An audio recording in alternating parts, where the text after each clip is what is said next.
Makanya kalau ente merasa mampu, jadilah pejabat, nyalon dulu, bantuin Kang Deddy Mulyadi. Kepilih nggak ente permasalahannya jadi seorang pejabat?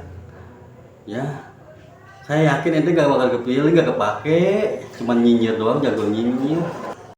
Ya, halo guys, ya, baru-baru ini ada seorang aktivis kampung, namanya kalau nggak salah Dodi Permana ya itu. Gak tahu asal dari mana, beliau sangat nyinyir sekali tentang Kang Deddy Mulyadi. Apalagi saat Kang Deddy Mulyadi mengeksekusi tempat wisata yang ada di puncak itu. Waduh, luar biasa nyinyirnya, mulutnya kayak mama.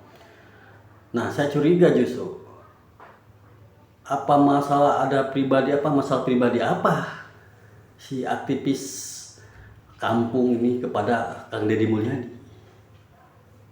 Sebegitu nafsunya dia nyinyir Kang Deddy Mulyadi. Ada maksud apa nih balik itu?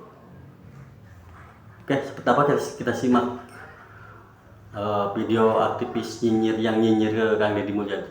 Hebohkan oleh medsos, Deddy Mulyadi hebat, sudah membabat bangunan liar dengan membawa 2 orang menteri. Tapi begitu baca berita yang sebenarnya, ini liar.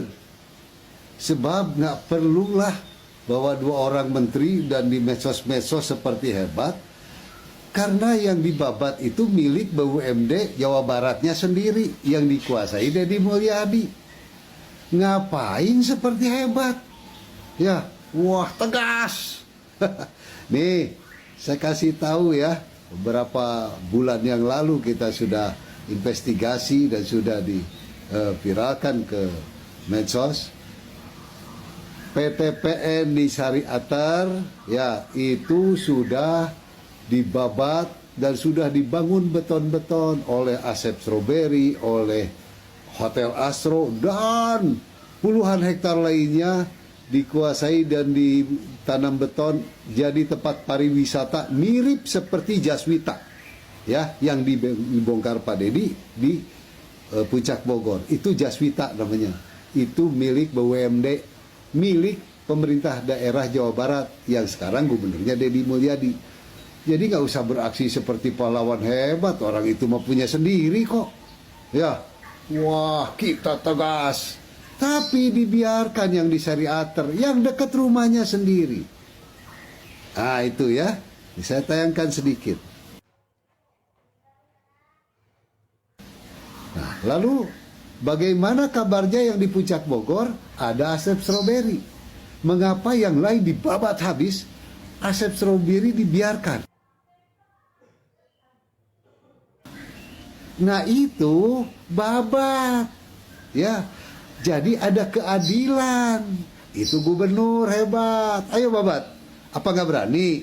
Apa beraninya yang cuman yang milik sendiri, yang kira-kira orang lemah, ya, kepada pedagang pasar kaki lima, kepada ya kuli-kuli tambang, ya disebut ilegal, ya bubar seakan-akan begini begitu, dia nggak punya kekuasaan apa-apa. Coba PTPN ya yang sudah dikuasai Cukong itu babat, tuh Asep Strawberry di Puncak, Asep Strawberry di Sariater, babat. Itu sangat merusak lingkungan dan itu berbahaya kepada kampung Anda sendiri di Subang. Apa nggak sayang sama orang Subang? Kalau itu perkebunan dibabat jadi bisnis propertinya cukong-cukong ke depan, apalagi sudah mau dibikinkan jalan tol ke Subang ke Lembang, itu akan menjadi apa nanti? Bisnis propertinya cukong-cukong. Jadi jangan demonstrasi tapi bobodohan. Ya, wah seperti tegas. Lah siapa yang mau marah? Itu dikuasai gubernur, dikelola oleh anak buahnya gubernur yang namanya Jaswita BUMD Jawa Barat. Nggak akan ada yang marah-marah. Jangan seperti hebat, bawa gubernur, wah tegas, bobodoran namanya. Jadi jika main sirkus di kandang macan yang sudah jinak. Nah itulah Pak Deddy Mulyadi, hanya bikin sensasi. Sekarang saya melihat para kepala daerah ini sibuk dengan izin tak izin, izin tak izin, izin tak izin. Ujung-ujungnya jualan-jualan izin. Nah, ini yang bahaya. Seperti halnya yang dilakukan oleh Pak Dadang di Kabupaten Bandung. Pasar Ciparai sekarang sedang diupayakan perizinannya sedemikian cepat untuk pengusaha, pengembang pasar agar bisa segera membangun pasar. Padahal masyarakat pedagang itu dibabat sebelum waktunya. Masih ada waktu dia sampai akhir 2025. Dan ini memang sudah dilaporkan ke HAM ya. Pak Dadang sekarang sedang cepat-cepat memberikan izin kepada pengusaha. Jadi dia jadi pahlawan pengusaha tuh. Penguasa jadi pahlawan pengusaha. Nah, gitulah kira-kira ya. Nah, lalu pedagang pasar teriak soal harga budak ya. Pak Dadang torek. Nggak ada tuh dibahas. Sekarang ini jam 9 tadi pagi Pak Dadang dipanggil sama DPR ya, dan dinas-dinas terkait, Disperindak dan lain-lain. Mungkin termasuk desa dan pengembang. Nah, ini seyogiannya itu membahas soal keberatannya warga pedagang pasar. Bukan soal jualan izin, ya. Ya aya naon Pak Dadang. Tanah gratis, pengembang ngebangun paling 4 juta sameter. Ya, terus dijual hampir 20 juta sameter, 18 juta 300. Apa nggak teriak? Apa tengah jerit itu para pedagang? Kasihan Pak Dadang. Jadi kalau yang namanya jadi kepala daerah itu harusnya lebih mengasah hati nurani terhadap masyarakat. Bukan nafsu untuk membantu pengusaha agar lebih cepat kaya. Salah. Ya, maka di sinilah saya bilang skandal. Ini skandal antara pengusaha dengan penguasa. Penguasanya ya dagang izin, ingin cepat-cepat. Dia euforia ya, seperti bangga bahwa ini akan dipercepat izinnya dan akan segera dibangun. Nggak ngebahas tuh bahwa banyak pedagang pasar tertindas oleh harga yang begitu mahal. Nah juga Pak Dedi, jadi Pak Dedi jangan sampai seperti itu ya. Jadi di Jawa Barat ini lagi musim dagang izin. Ya, asal ada jalan untuk pasar dibabat, lalu lahannya dikasih ke pengusaha, izinnya diperdagangkan cepat-cepat. Ya, seperti Pak Dadang. Ya, tapi tidak membahas bagaimana kehidupan masyarakat pedagang pasar kemudian. Bagaimana kehidupan pasar nanti yang sudah sewa mahal atau jual mahal berdampak pada jualan pun lebih mahal. Budaya pasar tradisional harus dipertahankan. Jangan cuman ingin membangun sesuatu kemewahan, tapi menyengsarakan masyarakat. Segala macam diomongin ya, segala ini sok pahlawan kesiangan. Nah, sekarang ente siapa aktivis sebagai apa? Kang Deddy Mulyadi juga tahun 90-an seorang aktivis. Nggak nyinyir kayak seperti ente. Memang bukan zamannya. Ya tapi kan istilahnya satu, Kang Deddy Mulyadi itu baru dilantik loh itu. Baru dilantik. Langsung bergerak seperti itu. Kalau misalkan ada wisata yang melanggar aturan atau yang di backingi cukong-cukong, yaitu kan Kang Deddy belum menjabat gubernur yang ada di kampung. Dan permasalahannya juga bukan satu saja, banyak.